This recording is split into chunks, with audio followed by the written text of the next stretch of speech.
કોઈ પાર્ટીમાં જઈએ તો બહુ સ્વાભાવિક રીતે આપણે જ્યોતિષ સાબિત થઈ શકીએ. કોઈને એમ કહીએ હાથ જોઈને કે તમે બહુ ઘસાઓ છો લોકો માટે, પણ તમારા નસીબમાં યશ નથી. તરત એ માણસ તમને આમ હાથ ચોખ્ખો કરીને બતાવે, જરા બરાબર જુઓ ને યાર. એટલે તમે એમ કહો કે તમને કોઈ સમજતું નથી. ઓહો હો હો, તમે એ માણસના હૃદય સુધી પહોંચી ગયા. તમે એમ કીધું કે તમને કોઈ સમજતું નથી. એટલે કારણ કે બધાને લાગે છે કે મને કોઈ સમજતું નથી. અને પછી ત્રીજું અને બહુ છેલ્લું વાક્ય કે તમે જ્યાં પહોંચવા જોઈતા હતા ને સાહેબ, ત્યાં તમે પહોંચ્યા નહીં.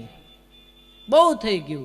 આમાં તો તમે જ્યોતિષ સાબિત થઈ ગયા. કારણ કે બધાને એમ છે કે ખરેખર એવું જ છે, મને કોઈ સમજતું નથી, હું ઘસાઉં છું પણ મને યશ નથી, અને મને જિંદગીમાં જે મળવું જોઈતું હતું એ મને મળ્યું નહીં. આ ત્રણ વાત દરેકને લાગુ પડે. તો મારે એવું કહેવું છે કે મને ખૂબ યશ મળ્યો છે. મને લગભગ બધા જ સમજે છે, અને ખરેખર હું જ્યાં પહોંચવી જોઈતી હતી ત્યાંથી ઘણી આગળ તમે બધા મને લઈ આવ્યા છો. એટલે તમારા સૌનો હાથ જોડીને, મસ્તક નમાવીને આદર કરું છું, પ્રણામ કરું છું. મને હમણાં જ બહાર એક ભાઈ જે લેવા આવેલા એમણે પૂછ્યું કે તમે કેવી રીતે આ આટલું બધું સ્કેડ્યુલ મેનેજ કરો છો. આજે સવારે વિદ્યાનગર કાર્યક્રમ હતો આણંદ પાસે, એ પૂરો કરીને 12:30 નીકળીને હમણાં અહીંયા પહોંચી. તો એમણે મને પૂછ્યું કે તમે કેવી રીતે આ સ્કેડ્યુલ મેનેજ કરો છો, આ બધો ટાઈમ. અને ત્યારે મારી પાસે એક જ જવાબ હતો કે આ ટાઈમ હું મેનેજ નથી કરતી, ટાઈમ મને મેનેજ કરે છે. સમય મારી સાથે તાલ મિલાવે છે, હું સમય સાથે તાલ નથી મિલાવી શકતી. આપણા બધાનો અહંકાર છે કે હું ટાઈમ મેનેજ કરું છું. ખરેખર હું ટાઈમ મેનેજ નથી કરતી, ટાઈમ મને મેનેજ કરે છે. હમણાં એક યોગ વિયોગ સિરિયલ પરથી મારી ફિલ્મનું નિર્માણ નક્કી થયું. તો અમિતાભ બચ્ચનને બહુ વારંવાર મળવાનું થયું. એમના હાથમાં એમણે એક ઘડિયાળ પહેરેલી, વેરી એક્સપેન્સિવ, 20-25 લાખ રૂપિયાની ઘડિયાળ હશે. તો બચ્ચન સાહેબ વાત કરે ને આમ મારી સાથે, એમના હાથ હલે તો મારી નજર ઘડિયાળ ઉપર. એક વાર બે વાર એમણે માર્ક કર્યું કે આ ઘડિયાળ જ જોયા કરે છે. એટલે એમણે મને બહુ સરસ રીતે પૂછ્યું કે અચ્છી હે ના? મેં કીધું સર બહોત અચ્છી હે. એટલે હસીને મને કહે છે કે लेकिन वक्त वो ही दिखाती है जो तुम्हारी घड़ी दिखाती है. સમય એ જ દેખાય છે જે મારી ઘડિયાળમાં દેખાય છે અને તમારી ઘડિયાળમાં દેખાય છે. એ સમય જુદો નથી. જે ઘડિયાળ તમે પહેરી છે એ ઘડિયાળની કિંમત અને અમિતાભ બચ્ચને પહેરી છે એની કિંમત જુદી હોઈ શકે, પણ એનું મૂલ્ય સેમ છે. એનું કામ એક જ છે, સમય બતાવવાનું. ને તમે મજાની વાત જુઓ કે તમે ગમે તેટલી ઘડિયાળ બદલો, તમારો સમય નથી બદલાતો. પણ જો તમારો સમય બદલાય ને તો તમારી ઘડિયાળ આપોઆપ બદલાઈ જાય છે. આ બહુ મજાની વાત છે. આપણે બધા જ્યાં ઊભા છીએ આજે, ત્યાં આપણે બધા સમય બદલવાના ચક્કરમાં પડ્યા છીએ. બધાને ટાઈમ બદલી નાખવો છે પોતાનો. આજે અહીંયા છીએ તો કાલે ત્યાં પહોંચી જવું છે, તો પરમ દિવસે એની ઉપર જવું છે. સૌને સફળતા જોઈએ છે. સૌને એમ છે કે હું કેવી રીતે ક્યાં પહોંચી જાઉં અને પાછળના લોકોને પાછળ છોડી દઉં. આ બહુ ઇન્ટરેસ્ટિંગ પ્રવાસ છે. એક સમય હતો જ્યારે કારકિર્દીનો અર્થ થતો હતો કે તમને જે ગમતું હોય, તમને જે આવડતું હોય એ કામ તમે સરસ રીતે કરો. હવે કારકિર્દીનો અર્થ છે ખૂબ પૈસા કમાવો. કોણ કેટલા પૈસા કમાય છે એના ઉપર એની સફળતાનો આધાર છે. કોણ કેવું કામ કરે છે એના પર એની સફળતાનો આધાર નથી. પણ મજાની વાત એ છે કે કોઈ પણ માણસ આ દેશમાં દાખલ થાય, સ્પેનથી આવે, ઇંગ્લેન્ડથી આવે, અમેરિકાથી આવે, જાપાનથી આવે, ચીનથી આવે, દુનિયામાં ક્યાંયથી પણ માણસ એરપોર્ટ પર ઉતરે તો એ સૌથી પહેલા શું જુએ? સૌથી પહેલા આપણા દેશના કયા નેતાને ઓળખે અથવા મળે? ખબર છે કોઈને? ગાંધીને. કેમ? કારણ કે પહેલા એક્સચેન્જ કરન્સી કરાવે. અને એના હાથમાં સૌથી પહેલાં શું આવે તો કે આ દેશની કરન્સી. આ દેશમાં એણે જે પૈસા વાપરવાના છે એ એક્સચેન્જ કરાવે અને ગાંધીનો ચહેરો સૌથી પહેલાં જુએ. જે માણસ સૌથી વધારે દારૂની ખિલાફ હતો, જે માણસ સૌથી વધારે ભ્રષ્ટાચારની ખિલાફ હતો, જે માણસ સૌથી વધારે ભાવ વધારાની જેણે વિરોધ કર્યો, એ માણસનો ચહેરો છાપેલી નોટ આપણે દારૂ ખરીદવા માટે વાપરીએ છીએ, આપણે ભ્રષ્ટાચાર કરવા માટે વાપરીએ છીએ. કોઈ નેતાને, કોઈ ઓફિસરને આપણે લાંચ કયા સ્વરૂપમાં આપીએ છીએ? ગાંધીનો ચહેરો છાપેલી નોટથી. અને જે માણસે સૌથી વધારે મોંઘવારીનો વિરોધ કર્યો એ જ માણસનો ચહેરો આપી અને આપણે વસ્તુઓ ખરીદીએ છીએ. મહત્વની વાત એ છે કે તમે જ્યારે કશું કરો છો, તમે જ્યારે ક્યાંક પહોંચવાનો પ્રયાસ કરો છો, તમે જ્યારે સફળ થવાનો પ્રયત્ન કરો છો, ત્યારે એ સફળતા તમારા હાથમાં રહેતી નથી. એના ઉત્તમ દાખલા કૃષ્ણ છે, એના ઉત્તમ દાખલા સરદાર પટેલ છે, એના ઉત્તમ દાખલા એવા બીજા કેટલાય નેતાઓ છે કે જેમણે પોતાનું સપનું આ દેશ માટે, બીજા દેશો માટે સાકાર કર્યું. નેલ્સન મંડેલા, કેટલા બધા નામો, મધર ટેરેસા, કે એમણે પોતાનું સપનું તો સાકાર કર્યું, પણ એ સપનાનું શું થયું? એ સપનાને બીજા લોકોએ પોતાની રીતે વાપરી કાઢ્યું. એ સપનાને બીજા લોકોએ પોતાની રીતે એમને જેમ કરવું હતું એમ કરી નાખ્યું. એક શેઠ અને શેઠાણી હતા, એમનો એક કૂતરો. બાળકો નહીં એટલે એમણે કૂતરો પાળેલો. કૂતરાને એટલું બધું ચાહે, એટલું બધું ચાહે, દીકરાથી વધારે ચાહે. કોઈ પડોશી હોય, કોઈ મળવા આવે ને એમ કે તમારો કૂતરો છૂટો, અરે કૂતરો નહીં કહેવાનું, અમારો દીકરો છે, એવા લેવલ ઉપર એને ચાહે. શેઠ શેઠાણી ગરડા થયા. છેલ્લે સુધી સંભળાય છે? હા કે ના? Very good. તમારો અવાજ મને સંભળાય એનો અર્થ એમ કે મારો તમને સંભળાય છે. જોરથી હા કહો જો સંભળાતું હોય તો. આ હા હા હા, થેન્ક યુ. તમે બેઠા છો એવી તો મને ખબર પડે. તો શેઠ શેઠાણીએ નક્કી કર્યું કે હવે ઉંમર થઈ છે, જાત્રા કરવા જઈએ. બંને જણા જાત્રા કરવાનું પ્લાનિંગ કર્યું, પણ આને ક્યાં મૂકી જાય? એટલે એ લોકોએ નક્કી કર્યું કે કંઈ વાંધો નહીં, આપણે ગાડીમાં જાત્રા કરીએ અને એને ભેગો લેતા જઈએ. કેટલાય ધામ ફર્યા, 21 ધામની જાત્રા કરી, એક આખું વરસ ફરી અને શેઠ શેઠાણી પાછા આવ્યા. પાછા આવ્યા, ગામના લોકોએ શેઠ શેઠાણીનું બહુમાન કર્યું. બહુમાન કર્યું, એમને હાર પહેરાવ્યો, એમની જાત્રાની વાતો સાંભળી. એટલે કૂતરાના જે મિત્રો હતા એ લોકોને પણ થયું કે આપણે પણ આનું બહુમાન કરવું જોઈએ. આપણો જાતિભાઈ છે, આવી રીતે ફરીને આવ્યો તો આપણે આનું બહુમાન કરીએ. એટલે કૂતરાઓએ પણ બહુમાન નક્કી કર્યું ને સરસ મજાની જગ્યાએ. અને પછી પૂછ્યું કે અરે તું અમને કહે, તું શું શું જોઈ આવ્યો, ક્યાં ક્યાં ફરી આવ્યો, કેવા કેવા મંદિરો હતા, કેવી કેવી જગ્યાઓ હતી. એટલે કૂતરાએ બહુ શરમાઈને કહ્યું કે એવું છે કે ગયો તો બધે, પણ ગાડીમાંથી નીચે ઉતરી શક્યો નહીં. એટલે બધાએ પૂછ્યું કે અરે એવું કેવી રીતે થયું?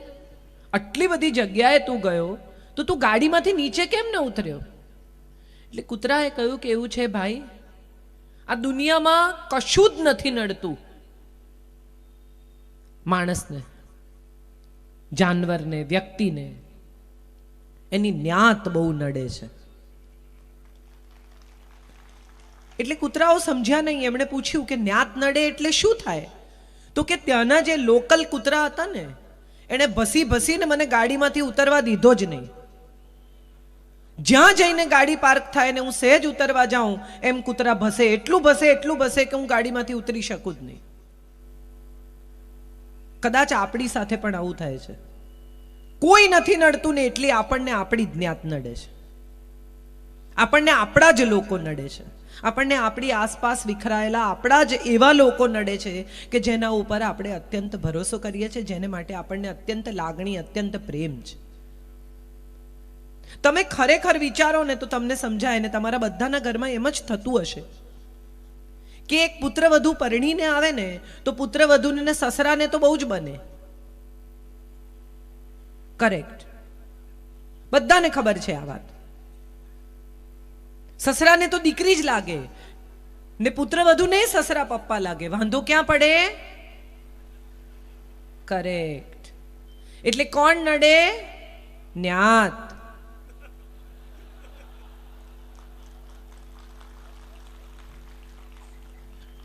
એક દીકરી પોતાના મા બાપને એમ કે મારે પરદેશ જઈને ભણવું છે, અથવા કોઈ એવા ઇન્સ્ટિટ્યૂટમાં ભણવું છે કે જે મોરબીમાં નથી, ગુજરાતમાં નથી, ક્યાંક દૂર બેંગ્લોરમાં છે, ક્યાંક બીજે છે.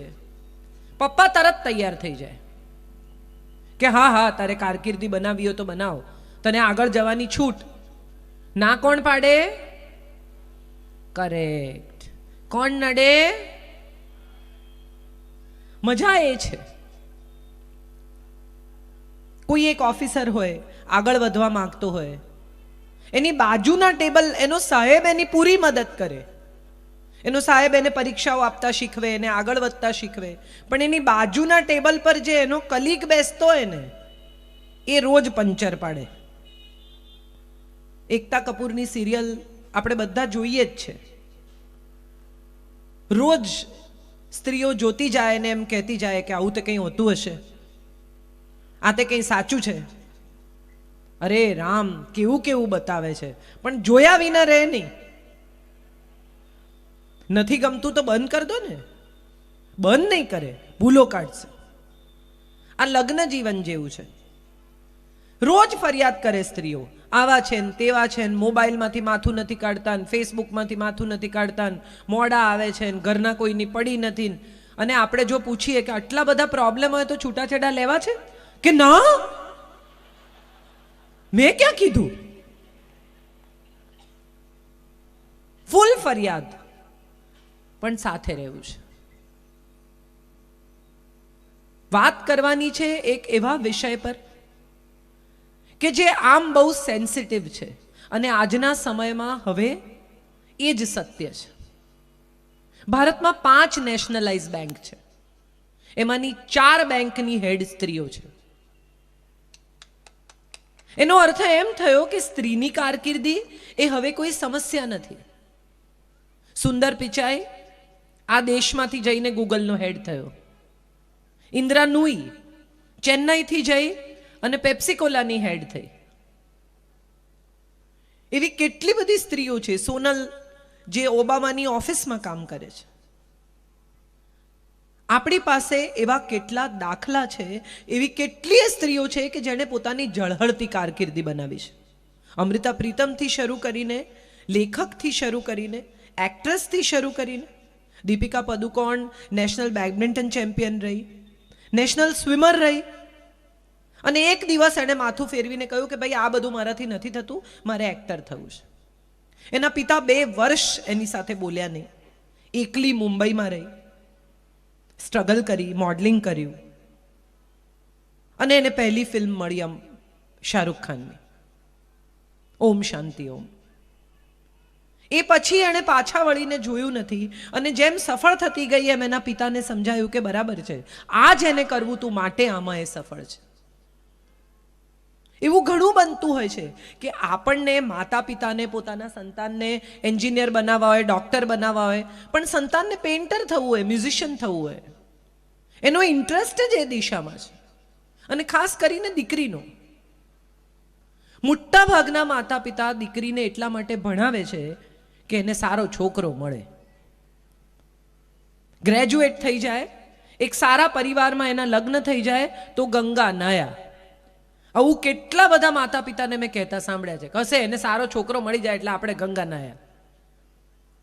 સારો છોકરો તમારી દ્રષ્ટિએ અને સારો છોકરો એની દ્રષ્ટિએ સાવ જુદી વાત છે. કેટલા લોકો મેટ્રિમોનિયલ કોઈ દિવસ પણ છાપામાં જાહેરાતો લગ્ન વિષયક ખોલીને વાંચે છે? ન વાંચતા હો તો હવે એક દિવસ, આજે પણ હશે રવિવારના છાપામાં, નહીં તો આવતા રવિવારે જોજો.